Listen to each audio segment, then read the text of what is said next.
Hello, in this session we're going to cover CPR or cardiopulmonary resuscitation. The first thing we'll do before we do that though is we look at what's called a primary survey. Again, with first aid, a lot of first aid, we have a mnemonic to remember it by, and the one we use for this is DRAB. So the first thing you do in any first aid situation is consider your dangers. Never approach a casualty if it's unsafe to do so. If, for example, somebody's been and had an electric shock, make sure that any electricity is switched off before you approach the casualty. Once we assess there's no dangers, we move on to the next one, the R. The R stands for response.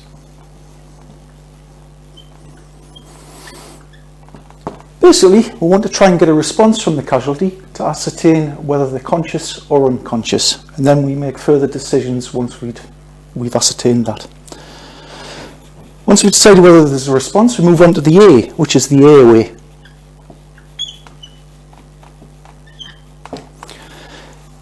A casualty might be trying to breathe, but if their airway is blocked, if they're on the back for example, then they can't do so. So what we need to do is to make sure the airway is open. In a few minutes I'll show you how to do that on a mannequin. Once the airway is open, we need to assess whether the casualty is breathing. And again, in a few minutes I'll show you on a mannequin on how we do that. There is a further part of DRAB, the C, which stands for circulation.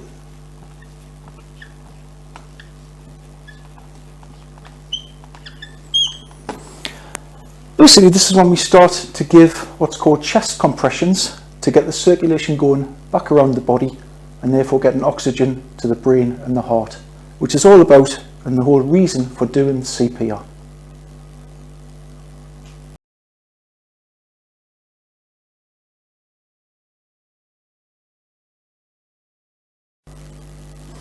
Hello, now we're going to cover the practical side of cardiopulmonary resuscitation, commonly known as CPR.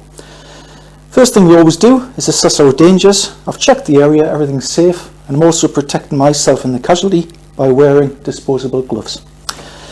So if you remember, the second thing we look for is a response. The way we do that is to gently shake the casualty, gently touch him on the shoulders. Hello, hello, can you hear me? Can you hear me? In this case, we have no response. The next thing we do with the A is we check and open the airway. We do this by placing two fingers under the chin and on the forehead and gently tilting the head back. That opens the airway, and if you remember, the next thing we look for is B, breathing. And the way we do that is approach the casualty with your cheek and feel and listen for the breath, and also look down the chest to see whether it's falling and rising. Do this for no more than 10 seconds.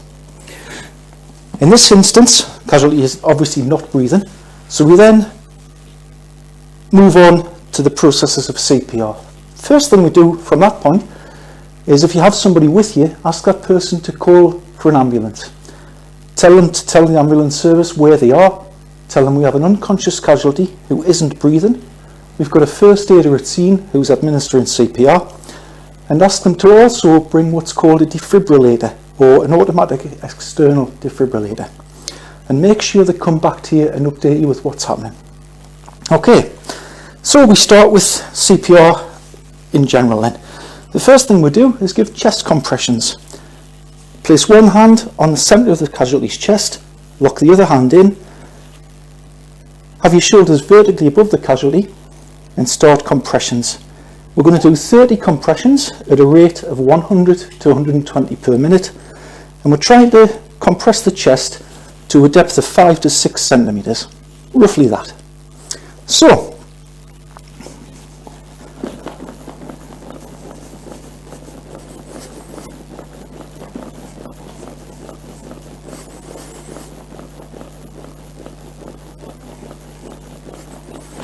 chest compressions. Always use a face shield if you have one available. If not, a plastic bag with a hole in it will do. And the idea of the face shield is it protects both you and your casualty from cross-infection. Place the face shield over the mouth and the nose area. Make sure the airway is still open by tilting the head back. Nip the nose so that air can't escape from the nose, and give 2 slow, steady breaths into the casualty.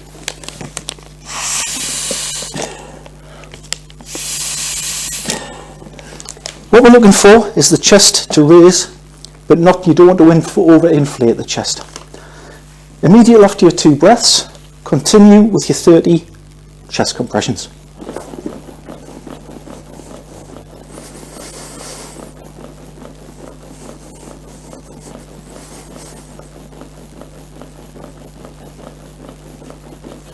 And then 2 breaths.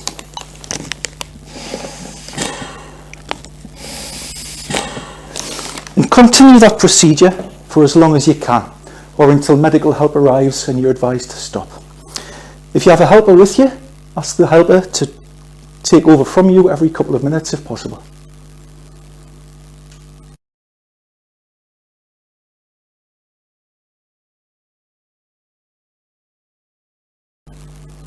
Okay, we've looked at adult CPR. I'll now explain the difference to CPR on a child. The child is classed as any person who's over the age of 1 and up to puberty, basically. But as you'd be well aware, children are varying different sizes, so it's not always quite as simple as that. Okay, difference with a child is chest compressions on a smaller child you would do with 1 hand, like so, or if necessary, if the child's bigger, with 2 hands. When starting CPR, you start with 5 rescue breaths first rather than chest compressions.